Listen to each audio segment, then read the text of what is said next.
Deep in the empty quarter, where no man should survive, a city once stood taller than any skyscraper on earth. Its pillars touched the clouds, its streets were paved with gold. Its king looked at paradise and said, "I'll build something better." Then, in one night, the desert swallowed it alive. They called it Irem of the Pillars, a name that once struck terror and awe across ancient Arabia. Built by the tribe of Ad, descendants of Noah, they were giants among men. Legends say the shortest among them stood 60 feet tall. Their strength carved mountains into palaces, their greed carved rivers into gold. At the heart of their empire stood Shaddad ibn Ad, a king who didn't just rule, he rewrote reality.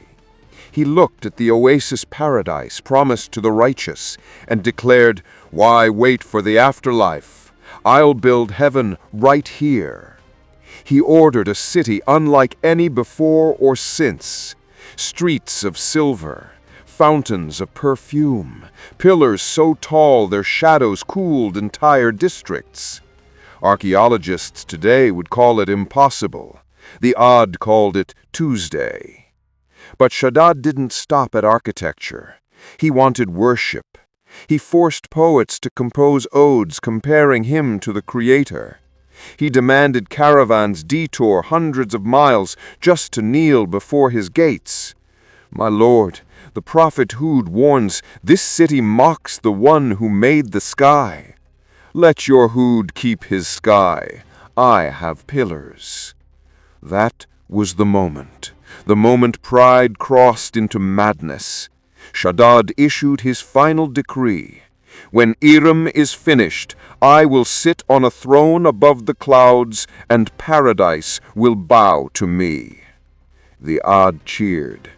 The desert listened. On the eve of the grand opening, the sky turned black at noon. Camels refused to drink. Children woke screaming from dreams of drowning in sand. A single gust of wind, then another, then a howl that shattered crystal goblets. The desert is alive. Shaddad climbed his tallest pillar and saw it, a wall of sand a mile high, racing toward Irem like a tidal wave. In 7 minutes, the city was gone. Not destroyed, erased.